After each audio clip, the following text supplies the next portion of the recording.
had to be the absolute dumbest possible way for us to lose one of the crystals that I have ever seen. Seriously, his disembodied hand just crawls up the stairs and grabs it before teleporting out. That didn't feel like the bad guys earned that win in any way, shape, or form. It just felt like the textbook definition of laziness. And that absolutely cut the legs out of Rydia's return to the team.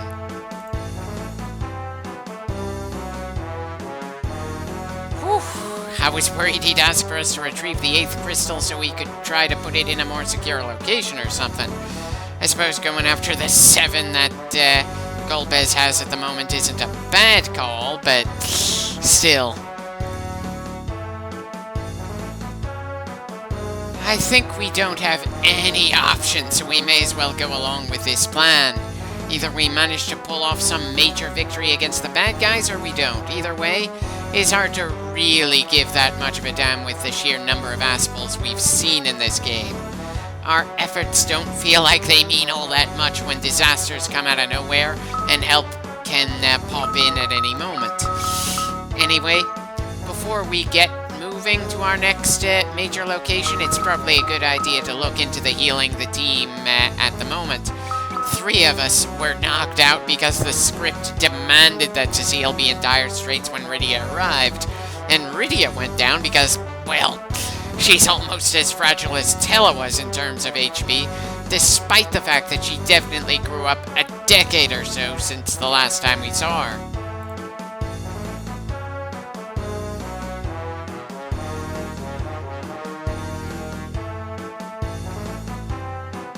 It doesn't matter how easily you go down if the enemy already has what they wanted from you. Apparently, there's no way for us to get back to the chamber where the crystal was. Not that there's really all that much reason for us to want to go back there, other than just for the sake of it. I'm sure it's the exact same as every other crystal chamber over the course of the entire game.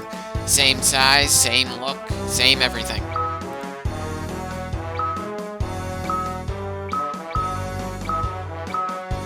I think I'll have Cain continue to use spears instead of having him use an axe or sword. Not that it really would make too much of a difference, I just like spears, and I don't feel like games tend to use them as much as they probably should. It's like movies, television, and video games act like swords are the single most common weapon on the battlefield.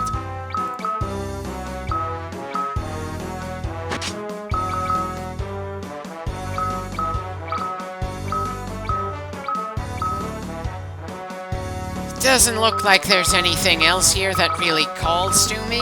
Perhaps that armor will be a good upgrade for us before we start moving onwards.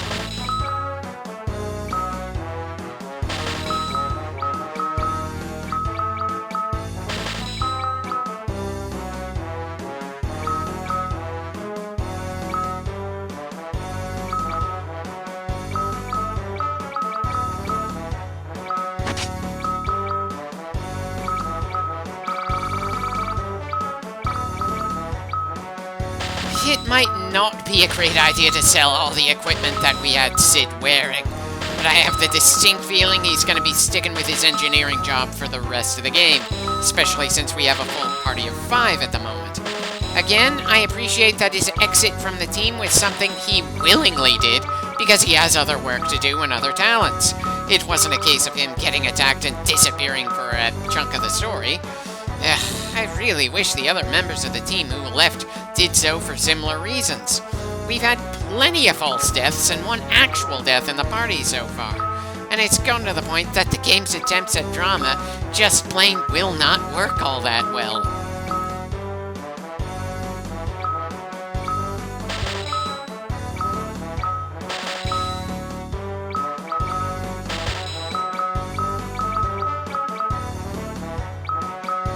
I'm just going to ignore the fact that the cute little girl we met at the start of the game now has a whip for a weapon. I just have absolutely no clue what they were going for here. Hell, it's easy to get the impression that they just plain didn't have any plans for how characters would change, or what connections they might have with each other as the game goes on. They just cared more about what class each character is, and how they might be useful at each section of gameplay than anything significant outside of gameplay.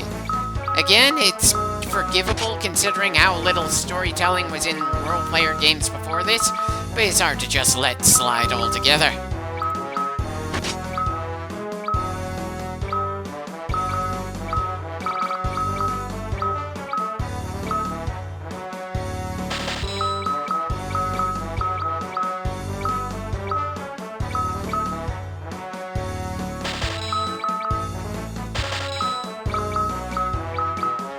Probably should have sold the prison carp as well, even if it wouldn't gain us all that much money. We might need that inventory slot later.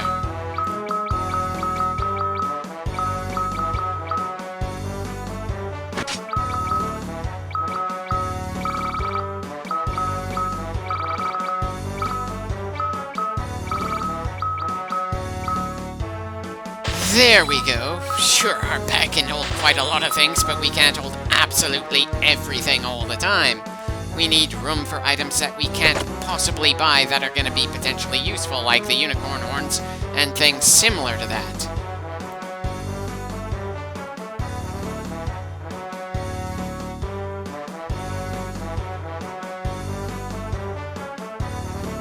Guess it's asking for too much that the king made it clear which of these pots has things for us to grab.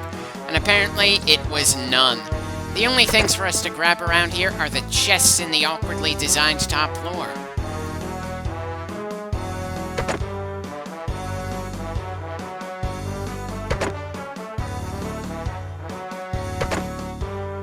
Hopefully, there isn't anything hidden in corners that we can't actually see from this camera angle.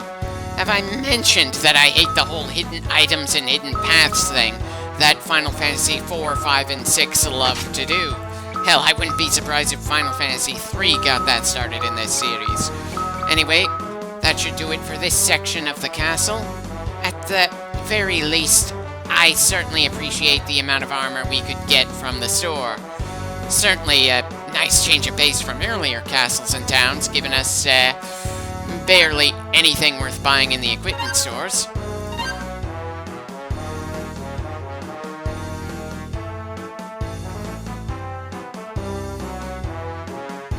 Oh, I'm sure he can, but I'm good enough at managing my inventory that I don't think we really need him. Hell, I'm not even feeling all that inclined to summon him at the moment.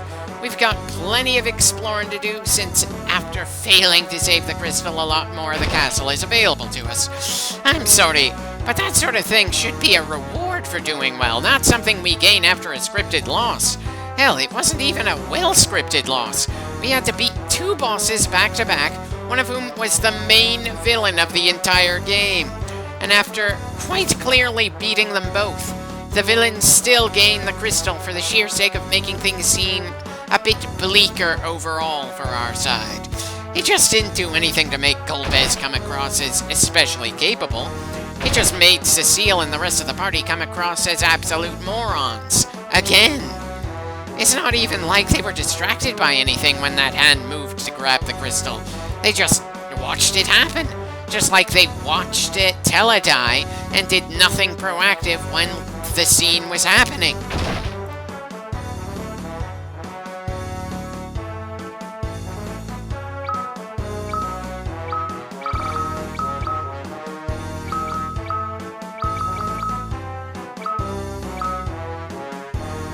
Not too sure why an axe would improve our defense by 2 points. I'm used to seeing axes as a pretty offensive tool.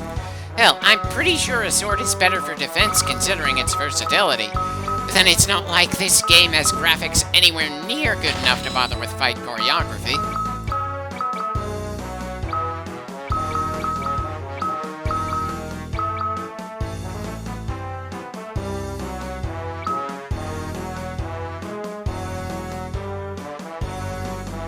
Cecile, can you let the others get to their beds first instead of just having everybody pile onto the same damn bed? I really miss when we would see a party just split off to the various beds instead of just one person visibly sleeping. It's not that big of a deal, but it's still a nice touch, and it's a bit odd that that touch was there for the older games, but after a while they just gave up on it.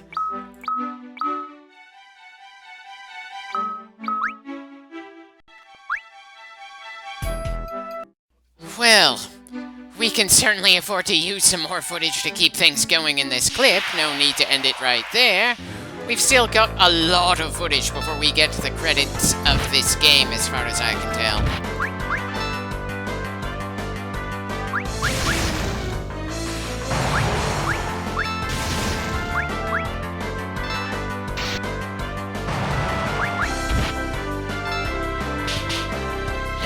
Dear God, Yank just clearly has very little armor. I mean, sure, it's not too surprising considering he spends the entire game without a shirt. Still, I don't think the amount of health points he really has makes up for that. It also doesn't look like the move Prey really recovers enough health to be worth it this far into the game. Nothing too major, but still worth figuring out and understanding. I certainly wouldn't want to learn just how weak Prey is as a healing ability during an emergency or something. That would get rather awkward rather fast.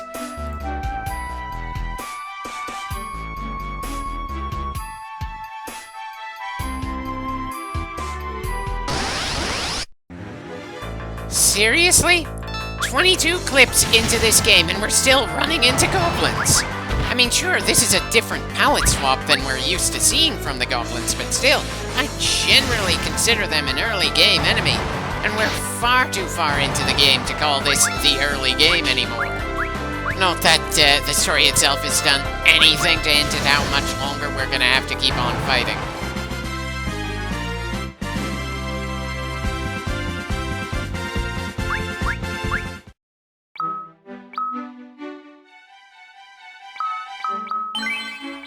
Really?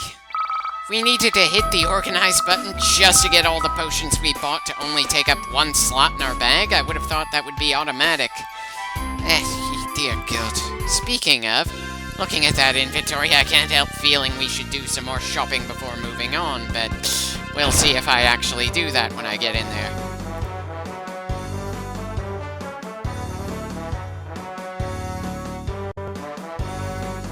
I might not be the best judge of when I'm gonna be ready, my lord, though I suppose I've been doing something right since we managed to get this far in.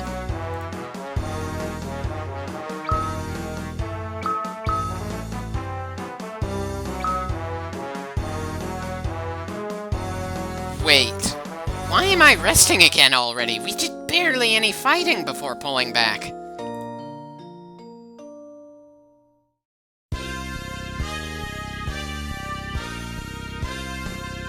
Pretty sure the only thing we needed to do before moving on was grabbing some more healing items, not rest at the inn again.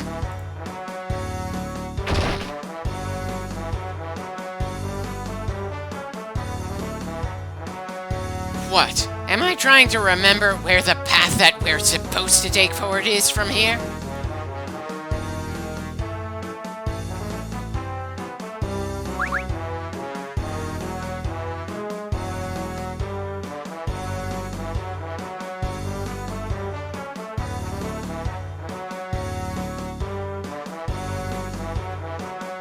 Definitely no clue what I'm doing right now, other than maybe looking at a walkthrough to figure out what to do next, because it feels like I'm expecting to see something new in areas we've already cleared in this place, though if that's the case, either I'm looking at a very crappy walkthrough, or I'm just distracted by something else. Hopefully I won't be stumbling around like this for too much longer.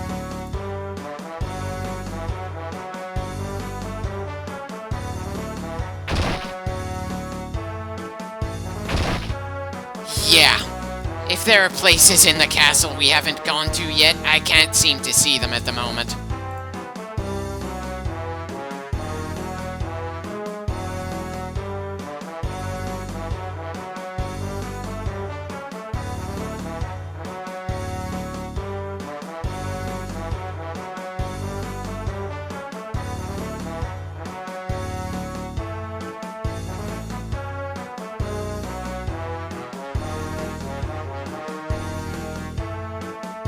Yeah, really feels pretty aimless at the moment, which kind of screws with the idea that I'm looking at an online guide to figure out what to do next.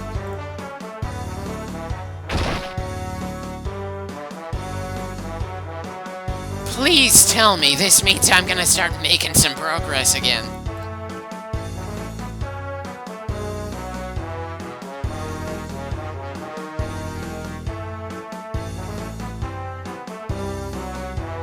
I'm pretty sure they are, but we had to get pretty tough ourselves just to get this far in.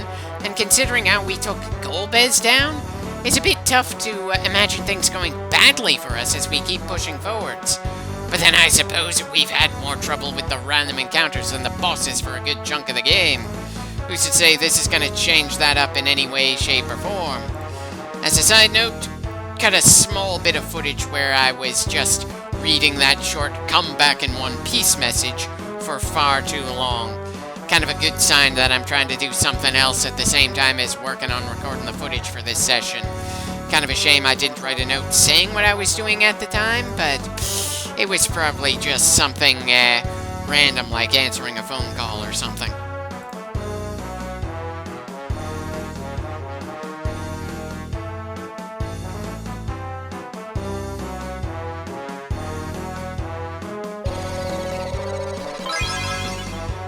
You mean to tell me I could have gone to this thing instead of going to the inn? Not that the inn was all that expensive, but still, really would have liked to know about that sooner.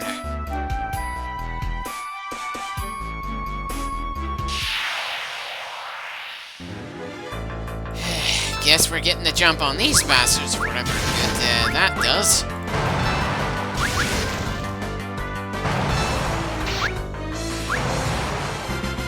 Yeah, our frontline fighters are certainly strong enough to kick plenty of ass. No need to worry about Rydia's whip not doing all that much damage or potentially running out of arrows for Rosa. For now, at least.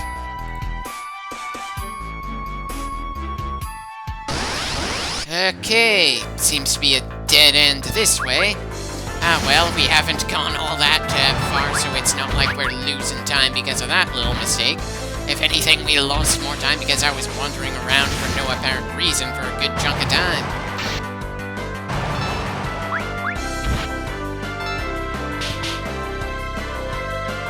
Oh, how wonderful. We managed to temporarily paralyze one of the weakest enemies in the underground. Bloody hell, really feels like whatever we end up inflicting with status effects is generally too weak for that sort of thing to really give us an advantage. It's probably a series-wide issue, nothing outright crippling, but again, it really drives into my head some habits that might come back to bite me when I decide to do other role-player games outside of the Final Fantasy franchise. Inflicting various statuses to enemies and buffing the player's stats is generally a good idea in things like Shin Megami Tensei and various other franchises. It's the sort of thing that just makes me wonder why Final Fantasy bothers to give us the ability to mess with that sort of thing, if it's more useful for the various random encounters we fight than for the player himself.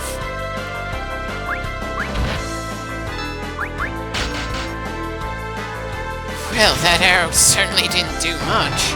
In fact, I feel a bit embarrassed for bothering to shoot it. The damn thing did less damage than Rydia's whip, and I'm pretty sure that's supposed to be our weakest weapon at the moment.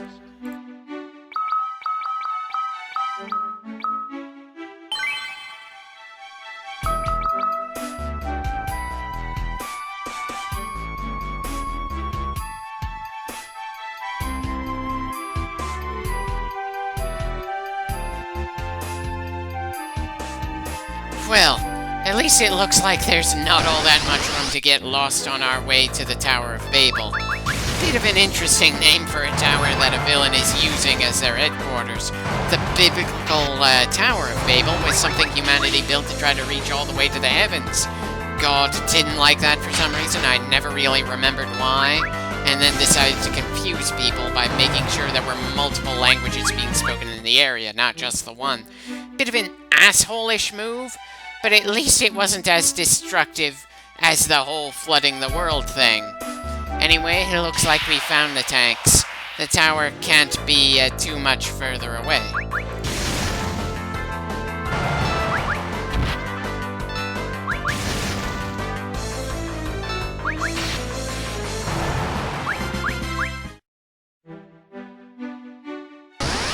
And there's the tower.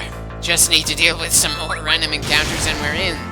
It'd probably be a good idea to save before we actually go inside, though, just in case.